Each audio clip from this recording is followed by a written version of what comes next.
Hi, Phil Aston here from Now Spinning Magazine with another tribute video, and this time it's Supertramp and it's Richard Davies, who were together with Roger Hodgson were the main songwriting partners for the main key part of this band's career.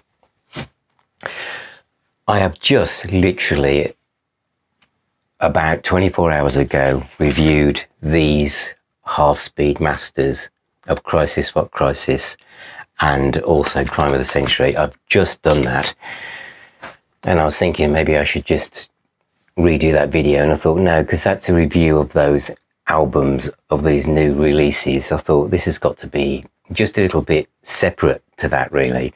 I did mention that Crisis What Crisis was my kind of doorway album to really falling in love with the band, really.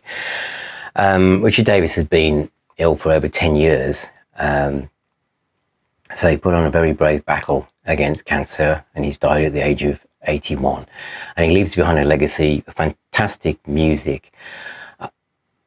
What I'd like to just concentrate on is how I discovered the band. And for many people of my vintage, in fact probably slightly older or slightly younger, but around that time, 1974 is where I'm going to. I know they've made albums before that, but I knew nothing about that. All I knew was that I was at an age where if we was good enough, I could try and stay up a bit late to watch the Old Grey Whistle Test, although it was on in a school day and I was 15 years of age, and I'd be doing my exams soon, my mock exams, so staying up later, I was supposed to be doing all the revision. I used to try and watch the Old Grey Whistle Test because it introduced me to lots of bands that weren't played on normal radio and didn't appear on Top of the Pops, which is the only way of discovering things, really, apart from in the playground, people saying the older brother or sister had bought something. So there were lots of things like that. Alex Harvey was a great example, going to the school the next day and saying, did anyone see Alex Harvey with the Faith Healer and doing Next? Supertramp were one of those bands, and they did 2 tracks from, I might as well hold up the remaster actually, from Crime of the Century,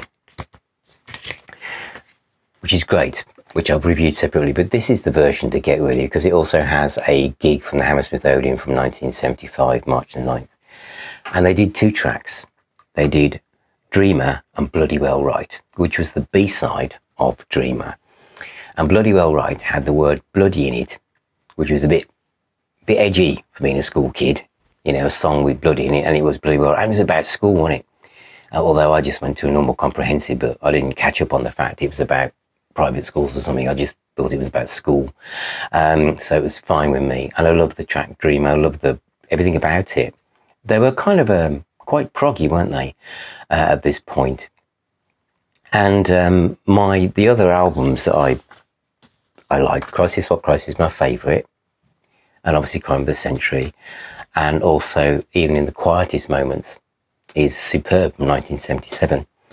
The one, Breakfast in America, is probably the main one, isn't it? This is probably where they started to fracture as a songwriting team.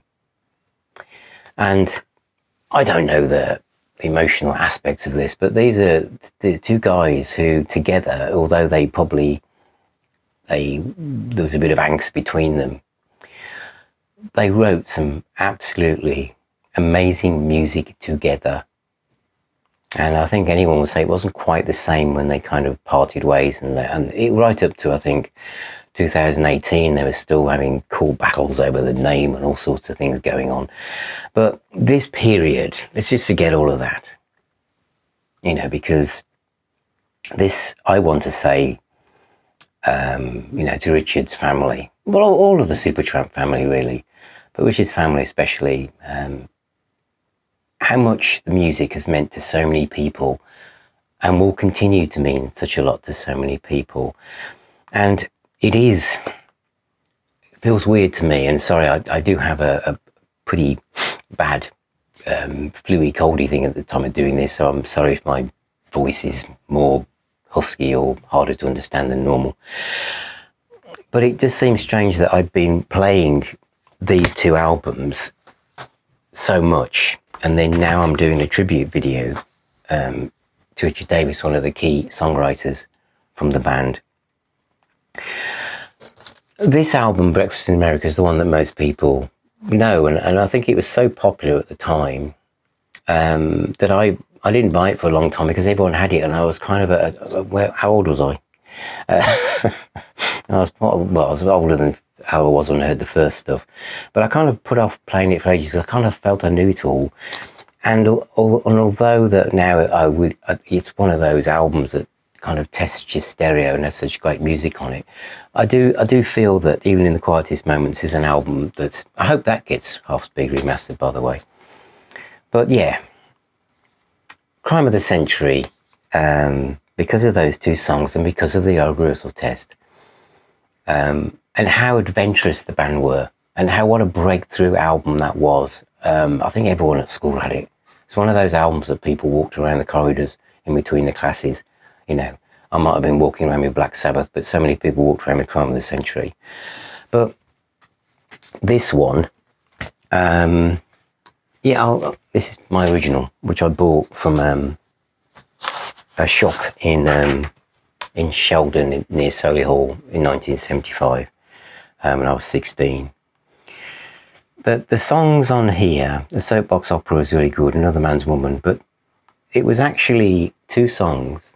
So these are the two songs I'm going to suggest you play. If you don't know much about Supertramp, this is just two songs that meant a lot to me, and they still do, and they sequence so well together. One was The Meaning. I still love that. And I've just upgraded my cartridge on my turntable, and The Meaning was the first track I played because I was going to review these two albums, and I thought I want to hear that. The Meaning and Two of Us.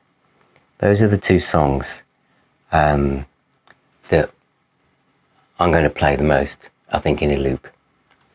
So play some Supertramp music. Tell me what albums you love by Supertramp. What are your favourite tracks? What are you going to play today? I think we should, because I know I'm going to be doing a lot of these kind of tribute videos, and I have been doing lots of them. I think the key thing is to try and celebrate the music, but remember the times, because music is like it's like a diary that just drops into place. You know, the fact I know where I was when I bought that record, and there'll be times when you knew exactly where you were and you heard, Dreamer by Supertramp, won't there? Or whether it was, a track from Breakfast in America. There'll be something about it. And just play something and just try and absorb yourself in it. So try not to have your phone out and scrolling and see what other people are saying. Just put a track on. Could be the whole album, but maybe just pick a track and just immerse yourself in it. And these two guys, Roger and Richard from Supertramp, how they worked together and created such timeless music. So thank you all for watching, and remember, music is the healer and the doctor. Take care, all of you, and I'll talk to you all very, very soon. And my review of those two albums will be along very, very soon. I just wanted to get this done before that pops out, in case people thought, well, how come I'm a bit behind the times. I'm not, but I just wanted to get this out, and I wanted to keep that review of those two albums, which are absolute classics, kind of as it was. Thank you. I'll talk to you soon.